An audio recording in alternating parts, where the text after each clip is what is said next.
Hi everyone, we're going to get started today. My name is Anna Swartz. I'm the Alumni Liaison at the School of Management. We have some great alumni here today to talk to you about career and college advice. If you have any questions for our panelists, you can write it in the chat box and then we'll ask them as they come through. So we're going to start, I'm going to have them introduce themselves.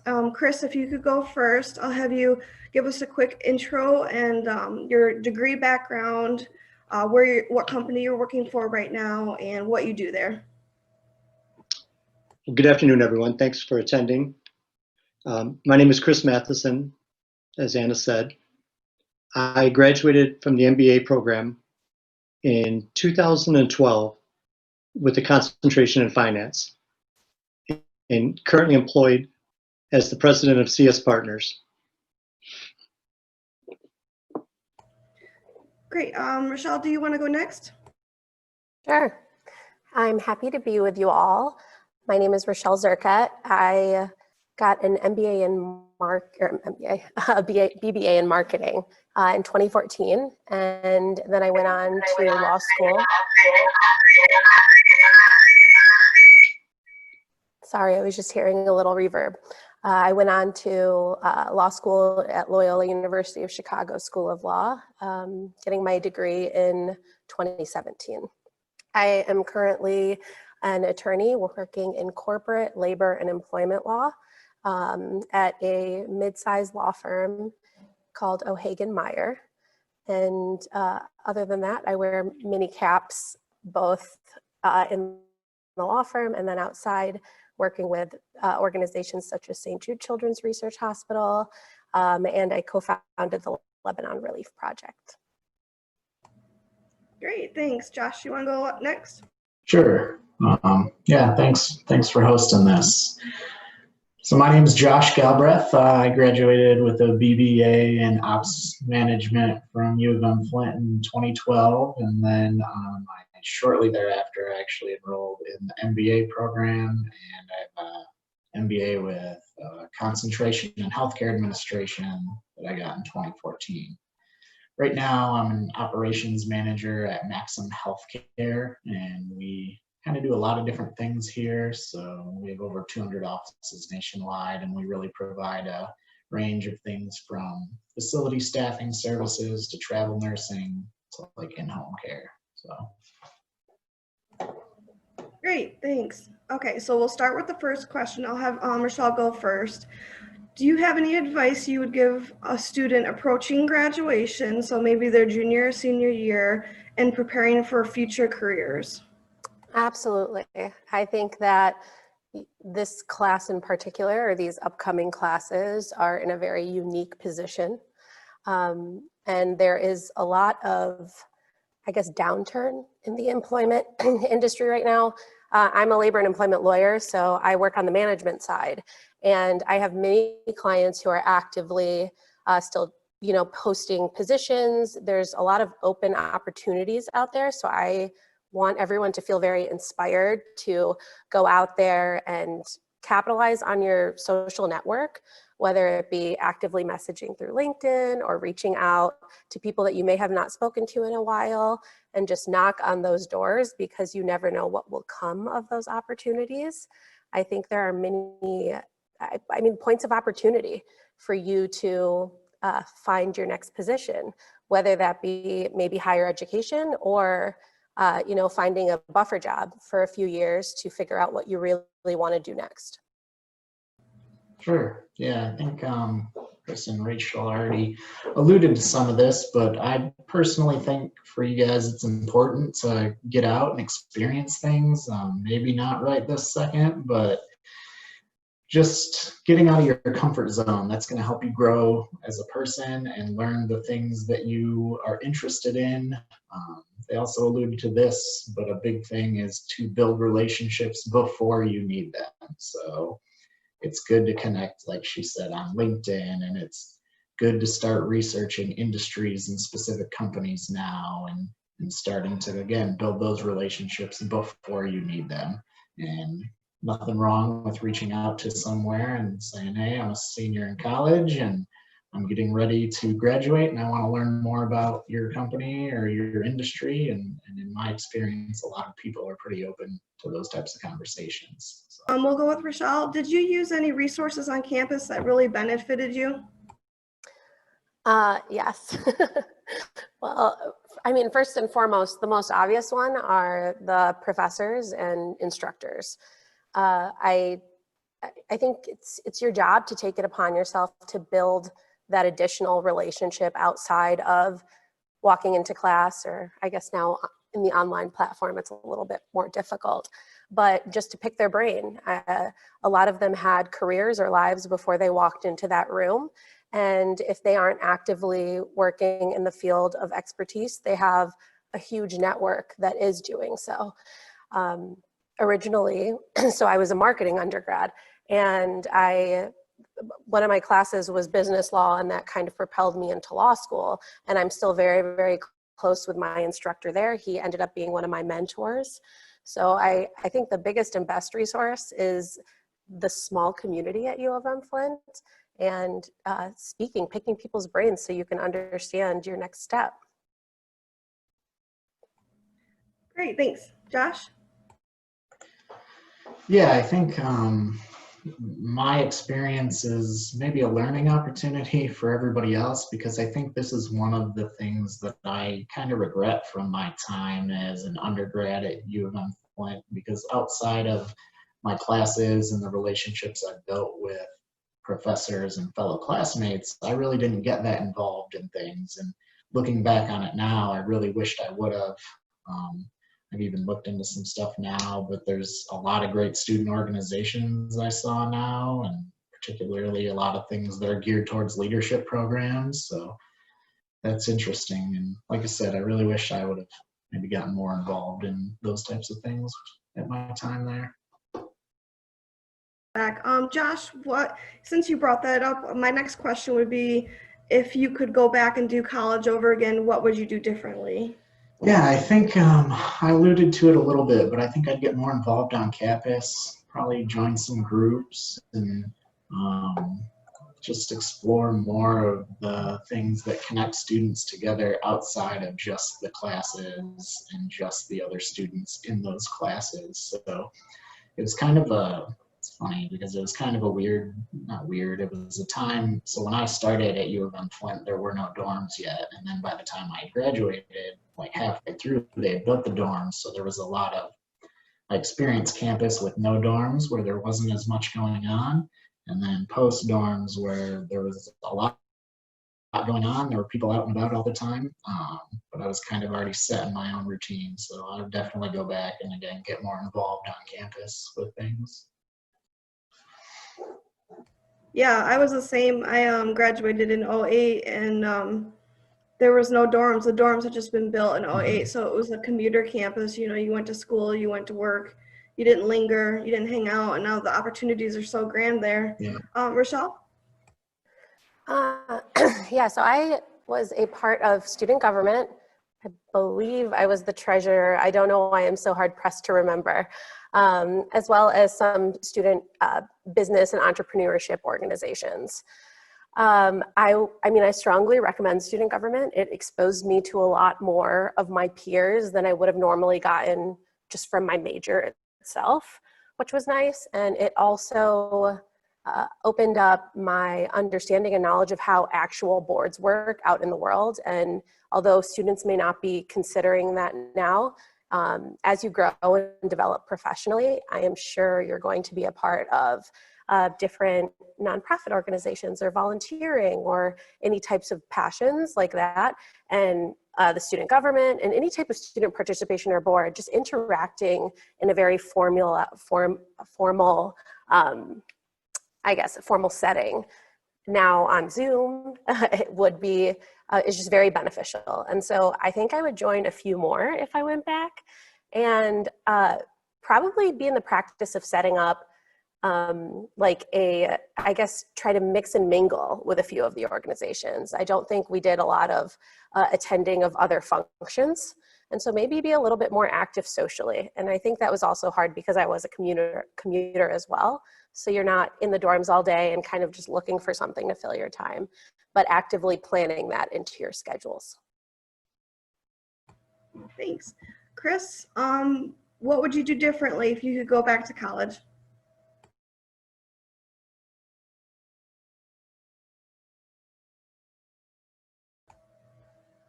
You're on mute still, Chris.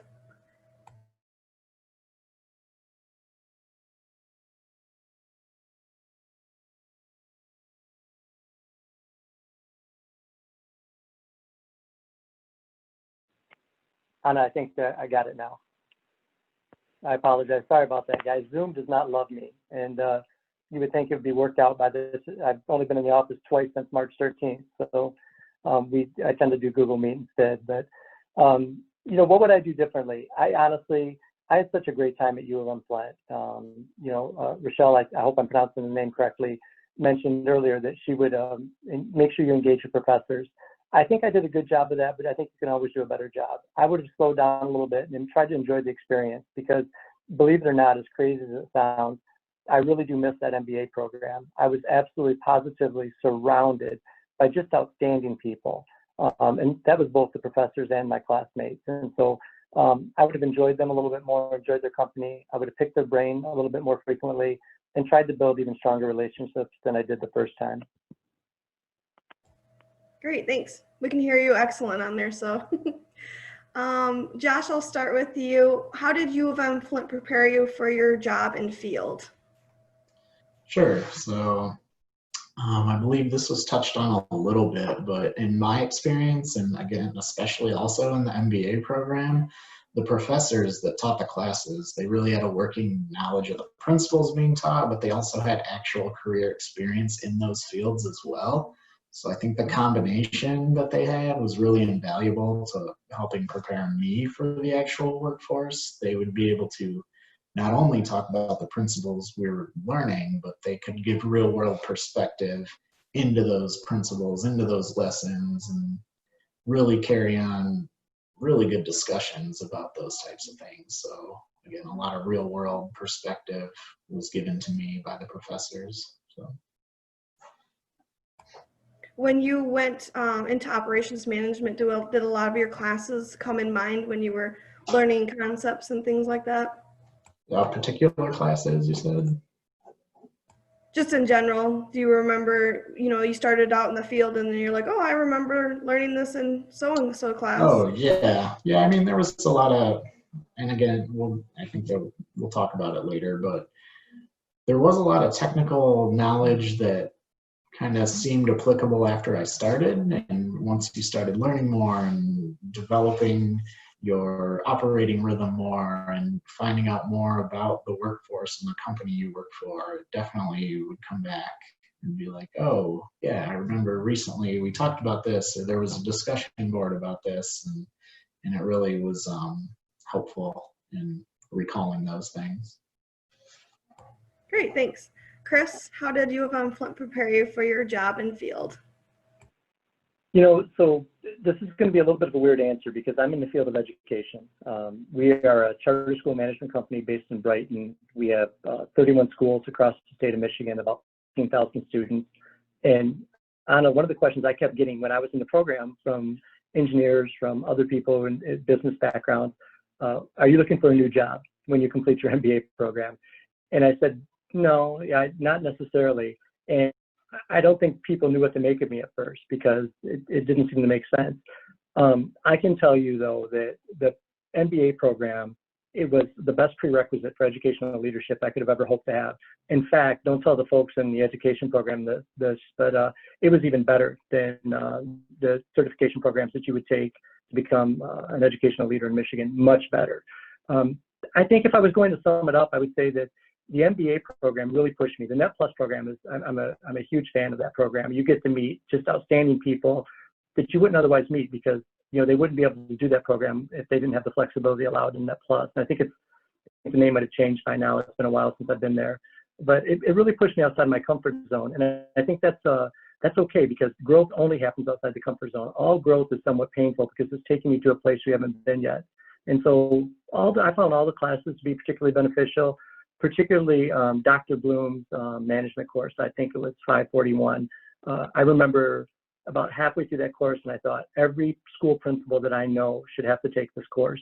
And of course, then it really prepared me for my career down the road, because I do a lot with finance now as the president. I'm not in the schools that much. I'm working more on the business rather than in the business. And that's where the MBA program and the preparation it provided me really comes into hand. Great, thanks. Rashal?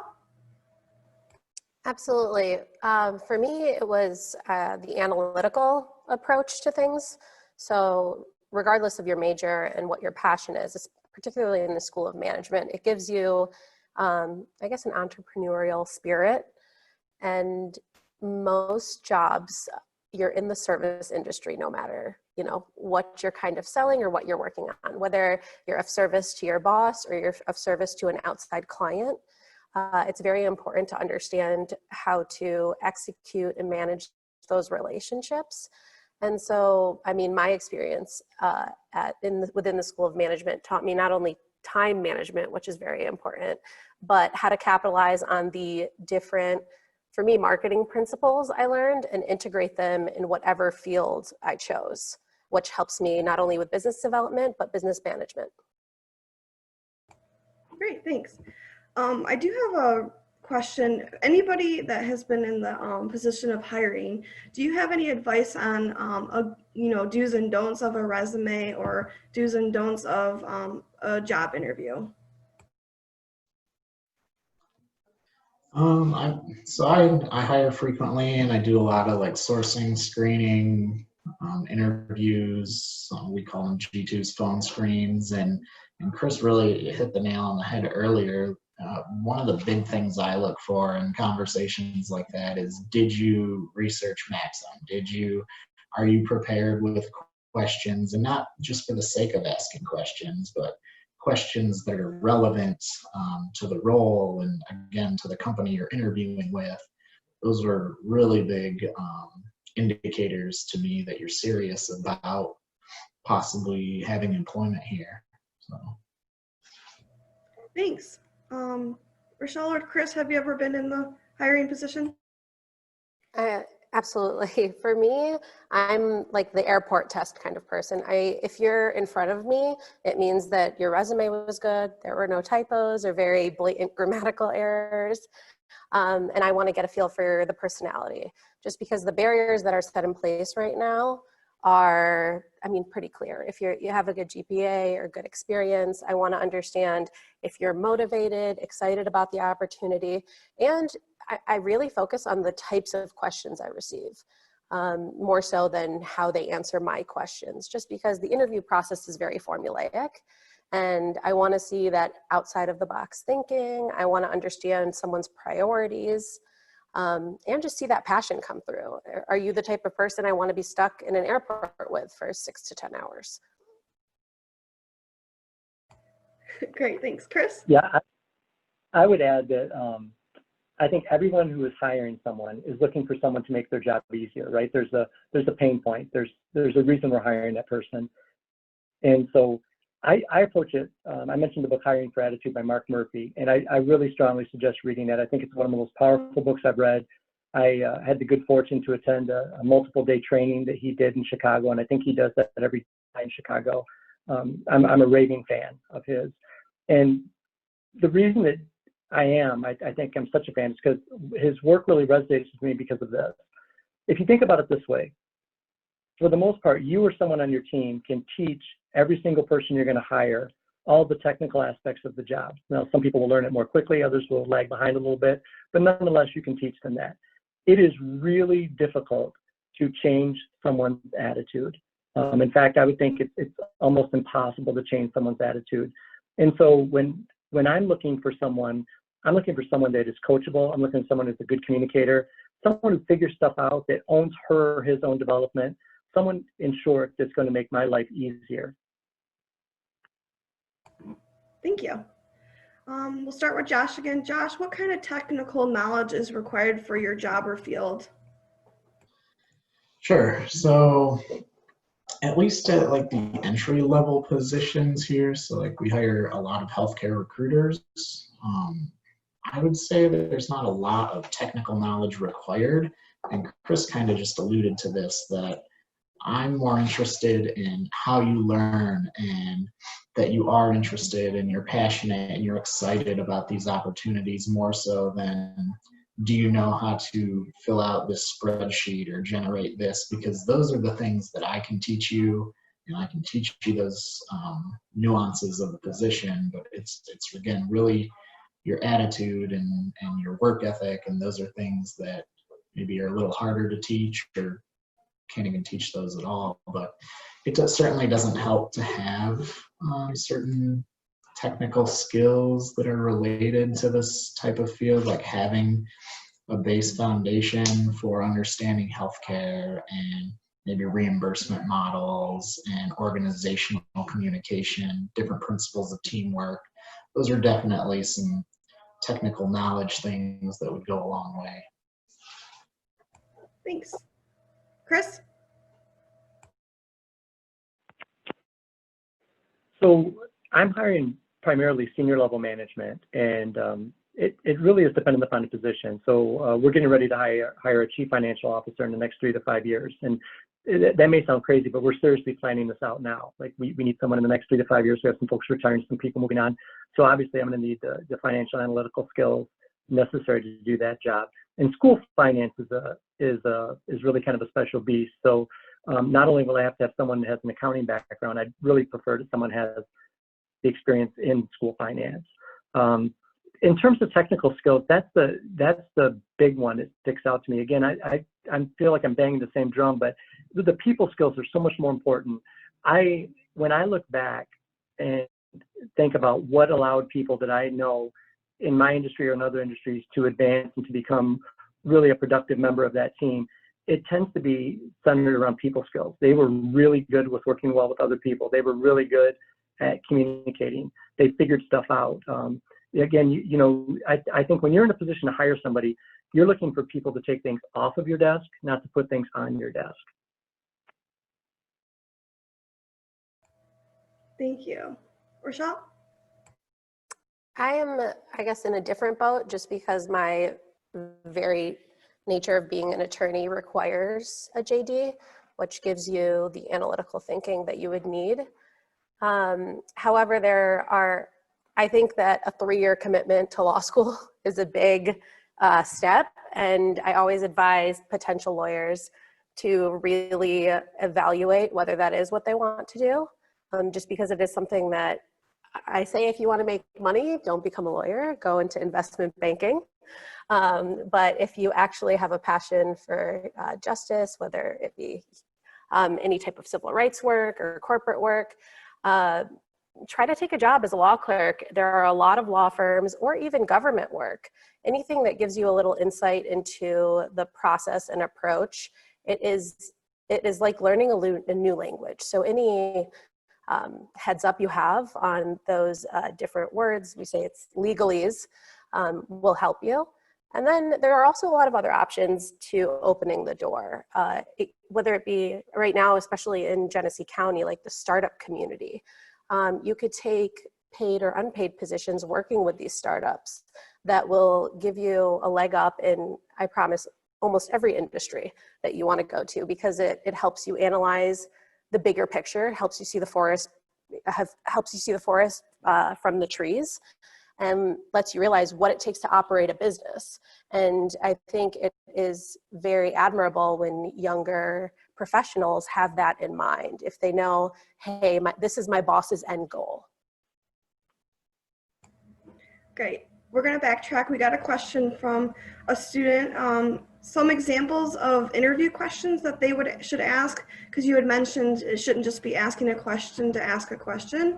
Could you give some examples of what could be asked? I think this alludes, for me, back to, I think Chris made this point, maybe Josh, I don't recall, but you're filling a pain point in the company or firm. So I like the question of, right now, where do you see most of my energy working towards? I want those specific questions that say, like, this is a puzzle, where does my piece fit in? I also enjoy the questions that are centered around, like, the day in the life of. What are my expectations, and how often do I receive constructive feedback? What's your best form of communication? I like the questions that particularly are analyzing whether the relationship is going to be a good fit both ways, not just from my perspective, but also if my leadership style is going to benefit and help them thrive. I think those are great points. I would build on that a little bit and say, what kind of coaching is going to be available to me? Is there a formal mentorship that's going to take place?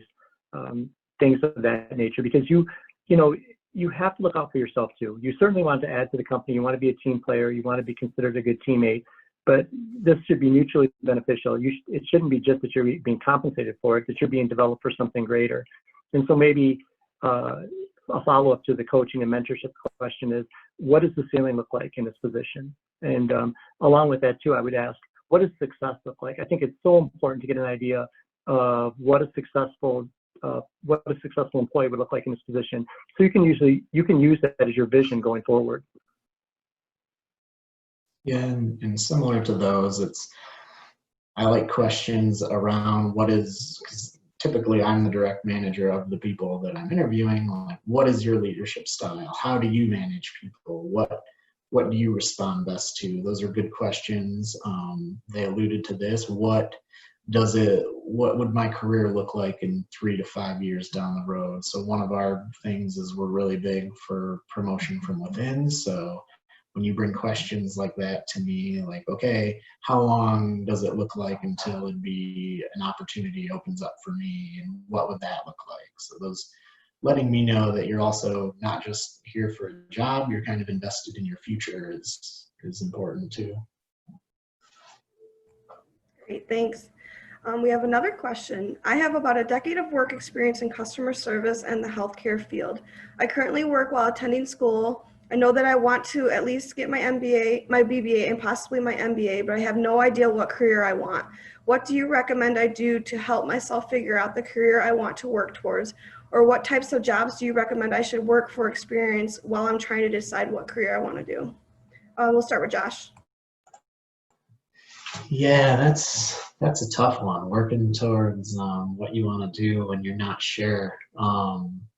I would say trying to get, and this is back to what we talked about, maybe getting as many life experiences as you can, interacting with different companies, researching companies, looking at job outlooks. The healthcare field in general is so broad that it's really difficult to kind of narrow down to a role that would be beneficial. Rashal mentioned this too. There's lots of opportunities out there for internships, whether paid or unpaid, and that would be something maybe you'd be more interested in looking for versus like an actual job to help you decide. I know that's not always ideal for everybody, but I think internships are a great way to experience different companies and learn more about them, more so than just a conversation. So. Chris? That's a great question. Maybe the $1 million question. So I spend a lot of time thinking about what do you want out of life? Because when you get an idea of where you want to go, how you're going to get there is going to probably make it'll be more easily defined for you. I think meeting people, attending job fairs, talking to folks, again, I'm middle-aged, and if you asked me 10 years ago, did I know what I wanted to do? Probably not. I wasn't sure. Some days I'm still not entirely sure that I know what I want to do now. I love what I'm doing. I think one of the ways to keep yourself prepared for whatever may come next and be able to capitalize upon opportunities that come your way is learning how you learn. I think it's really important to learn how you learn and to consistently feed yourself so that you're ready for whatever comes your way. You never know what conversation might lead to a career opportunity, a casual bump and run in the School of Management somewhere, or just a conversation with one of your professors. So learn how you learn, keep yourself open to new opportunities, and make yourself available to people so you can hear about these opportunities. Rashal? I think it's this set of, like, this hypothetical or set of facts is unique just because you have 10 years of work experience, especially in customer service. And I can make an argument that customer service applies to any job you take in the future. So I would like my two counterparts just said, pick people's brains. Like, what did you do? Do you like your job? What are the ins and outs of your day? And sit down and take a moment to reflect on your past work experience and maybe identify a few points that really stood out to you.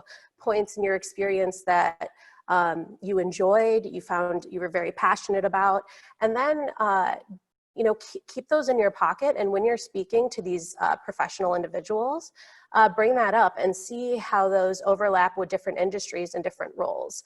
I meet a lot of people, particularly in the healthcare industry, that don't realize how many consulting companies are out there that need healthcare backgrounds. Legal companies need healthcare backgrounds. It's such an evolving and complex industry that is in very high demand right now. And so I push, particularly School of Management, U of M people, to look at companies within Michigan. I mean, we have unicorns here, whether it be, I don't know, StockX or Shinola, or, I mean, we have a lot of opportunities that University of Michigan in general puts you at a competitive edge to get these jobs, and capitalize on these relationships outside of just the school or the career services that you have, and go out and send emails, see what you get. I'm sure someone will respond. Great, thanks. Alexis, I saw your question. Let me know if it was answered. If not, we'll ask it in a few. So we'll start with Josh. Can you describe your typical day at work? Sort of. So this is kind of one of the things that I really like about my position here, is that I don't really have a typical day. So like a lot of other people, I'm sure, and other managers, I wear a lot of different hats. So a lot of the tasks that are kind of at my feet just vary so drastically. So from things like managing here, the team that I have, working with them on self-development and having one-on-ones, but also there's a element of customer service. So we have a client census that I periodically touch base with and make sure everything's going smooth with that. I'm also in charge of what we call business development here. So sourcing new clients and kind of selling Maxim services to those, and even phone calls that are coming in for me could take me down a rabbit hole and kind of change the outlook of my day. So really there isn't a typical day here, which I like about it. So sorry I can't give you a better answer about that. No, that's okay. Chris? Josh, that was a perfect answer. I loved it. Yeah, similar. Let me give you an example. First, I'll tell you, if you ask my daughter, she's 9, what does your dad do? She'll say, my dad writes a lot, he works on the computer, and he talks on the phone and tells people it's going to be okay. And sometimes that does seem like what I do.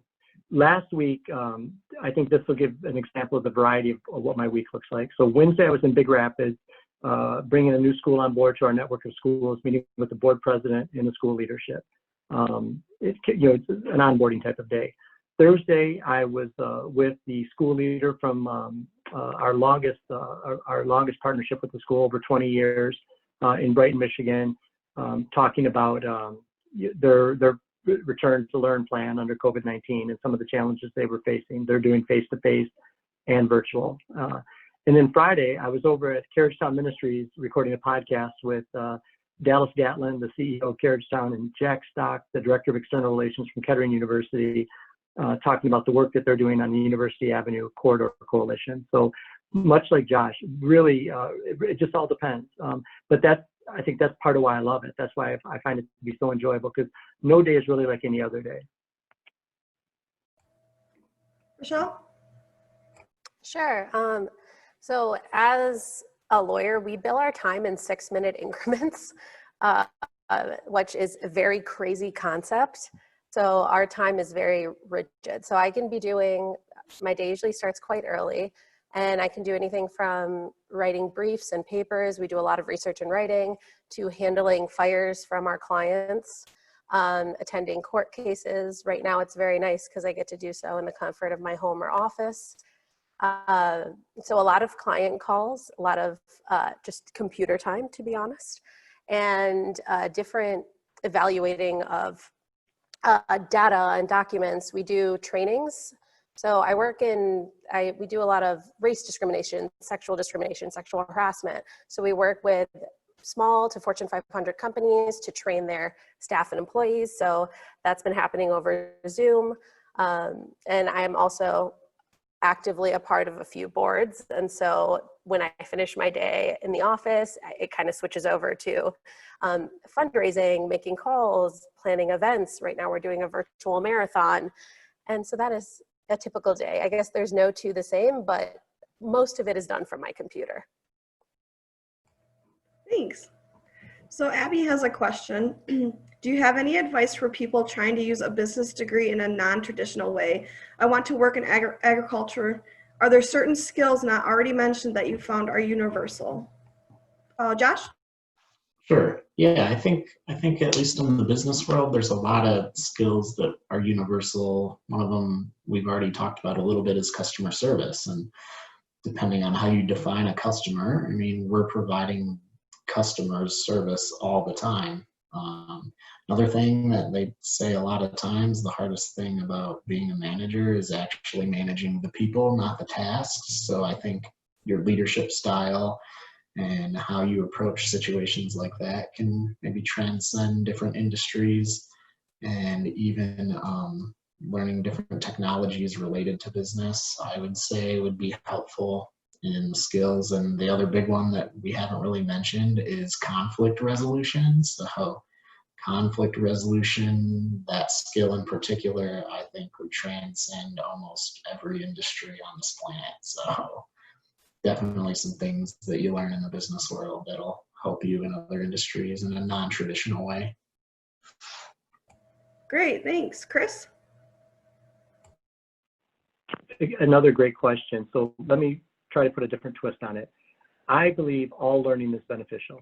And I believe this to be true because I really subscribe to the idea of analogical thinking. And when we're faced with the challenge, one of the things that we do is the neurons start firing and we start thinking about, what do I know that was similar to this?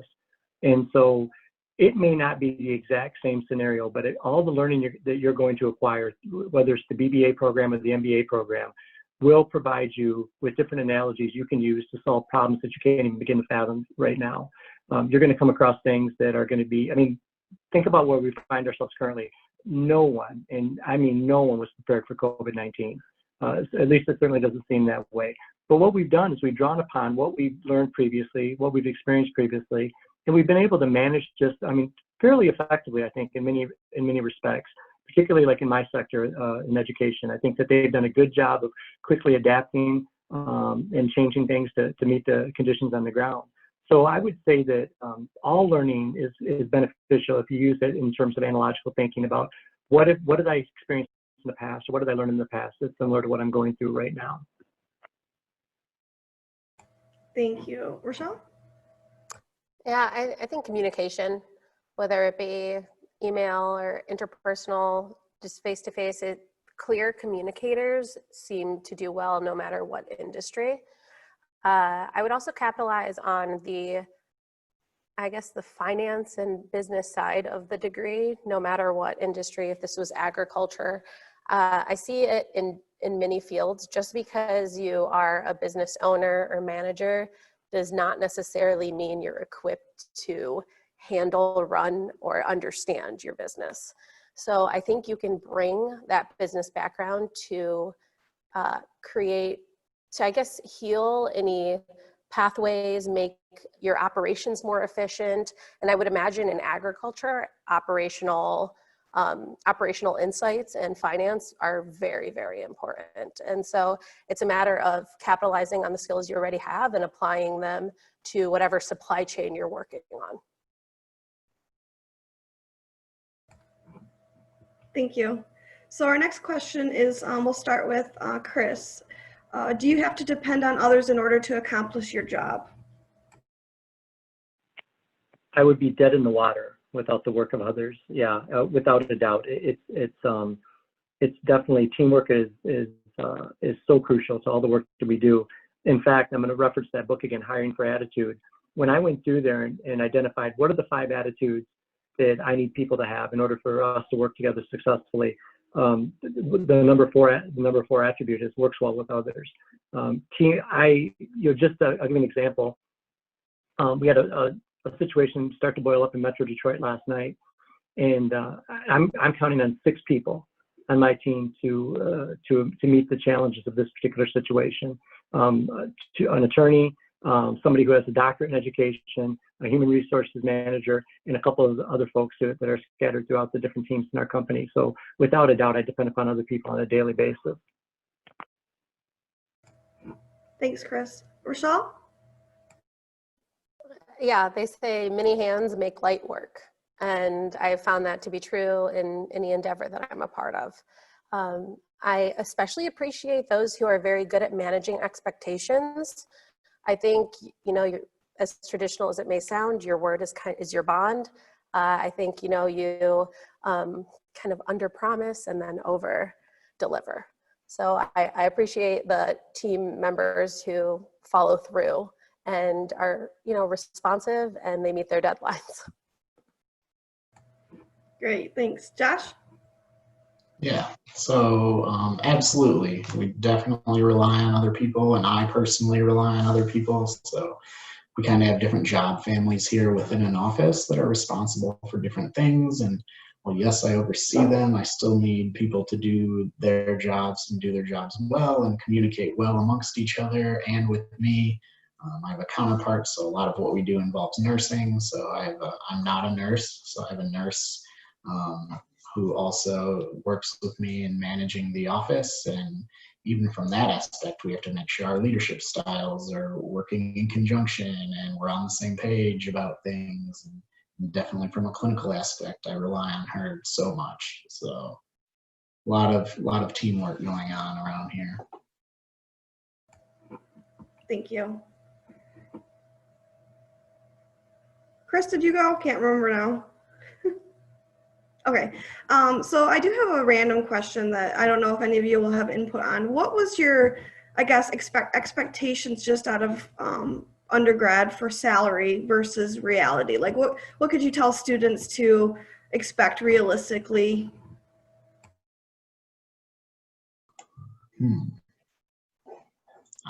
Personally, I don't know what my expectations were, to be honest with you. And I lived in an area that gave me kind of access to different job markets as well. So I could easily access like the Metro Detroit area, where I would say salaries tend to be maybe drastically different than rural areas or even Flint or Ann Arbor. I guess part of me also did some research into different roles prior to graduation, so having some expectations there, and there's a lot of resources out there now that kind of give more insight into salary expectations down to even companies, so not just industries. But I don't know that that's necessarily a great answer to your question, but those are more thoughts more than anything. Nope, that's great. Does anybody else have any advice or input? If not, I think the reality is we're a very degree happy community in the United States, and so there are a lot of applicants. And I think I remember when I started, I really didn't understand what I was supposed to be paid depending on the role, and it's so vast in each industry. But I encourage you to negotiate whatever your salary is. I know it is very timid and it's so much easier said than done, but now on the other end of those negotiations, there's always room for fluctuation. Value yourself higher than you think you're even worth. And I would strongly suggest you kind of fake it till you make it. That beginning salary really helps you elevate and kind of leverage that in your next position and your next position. So the higher starting point you can receive, the better off you will be for lateral moves. And I would add that so first off, from personal experience, I went right from undergrad to graduate school out of the state, and I was fortunate enough to receive a graduate assistantship, and I really felt like I hit the lotto. I mean, it was amazing. I could pay my rent. I had all my meals paid for, and I had enough money to go eat Chinese food every Thursday night. So it was an incredible experience for me. Low expectations. What I would say is to keep in mind, Rashal just gave a great, kind of knowing your worth. When you go into the negotiations, let's say you've been offered the position, now you're talking about salary, I would be going with the understanding, don't take it personally, and understand their job is to get you at the lowest possible price point. Your job is to get in at the highest possible price point. And so you each have different objectives. It's not personal, but know what you're worth and don't settle. If anything, when looking back in all the different the positions I've had throughout my career, all in education, I look back and I think I bet I could have pushed a little bit more and maybe gotten a higher position level when I started. So I know your worth. Don't take it personally. Advocate for yourself. And just to tack onto that, consider the holistic salary. I know that we're very drawn to the number, but your benefits, who you're working with, whether you're happy or not in your day-to-day is very important. Like, I know people who will make, $20,000 more at a position, but are absolutely miserable, don't want to wake up, don't want to go to work. And is it really worth that extra money if it's such a detriment to your day-to-day life? So evaluate your benefits, educate yourself on what that looks like. Ask those questions before you sign that offer letter, because whatever employer is working with you will give you all of that information. It's just your job to do the research. Great, thanks. So Devin has a question. When did you know you went into the career that you could see yourself working for the rest of your life? So when did you know at what point that you were like, yep, I can do this for the rest of my life? We'll start with Chris. Believe it or not, my first year, which would have been 1999, Rashal just made a great point, is that, the compensation package is part of the compensation. There's a lot of other things that go along with it.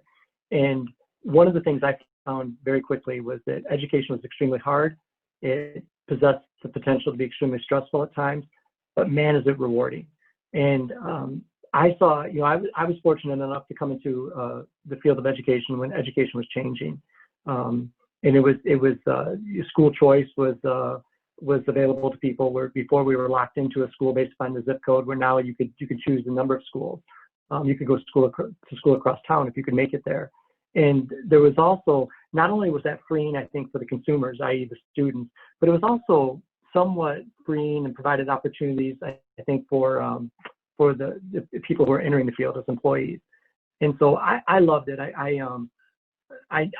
knew I wouldn't probably stay in what I was doing my first year in the field, but I did believe that I'd probably be involved in education, in some way for the rest of my life. And so I was fortunate very early on. I figured out that this was something I really liked doing. Seemed like I was kind of good at it, and man, I got so much of a reward from it aside from the check every other week. Great, thanks. Josh? Yeah, so I think for me, at least going into healthcare pretty early on, similar to Chris, right away, I think. I actually spent a couple years, in my first couple years at UM-Flint as a bio major, because I had every intention of possibly going to nursing school, and then I found out that wasn't for me. So moving more towards like a business side of the healthcare, it still allows me like to help people. I get to see and help people when they're in the healthcare world at their absolute worst, when there's a lot of not hope, and a lot of the families we work with were kind of dealt tough hands. So I think early on I knew that it was something I was really interested in, and then firsthand getting to see the impacts we make, I knew right away that I'd made the right choice. And again, getting out of maybe the clinical aspect from my vantage point was successful for me. So. Thank you. Rashal?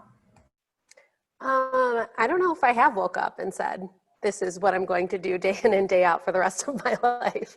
I'm someone who's very fluid and flexible with my interests, and I try to pursue, my passions as they evolve. So I picked a career that is very versatile in what field and industry I'd like to be in.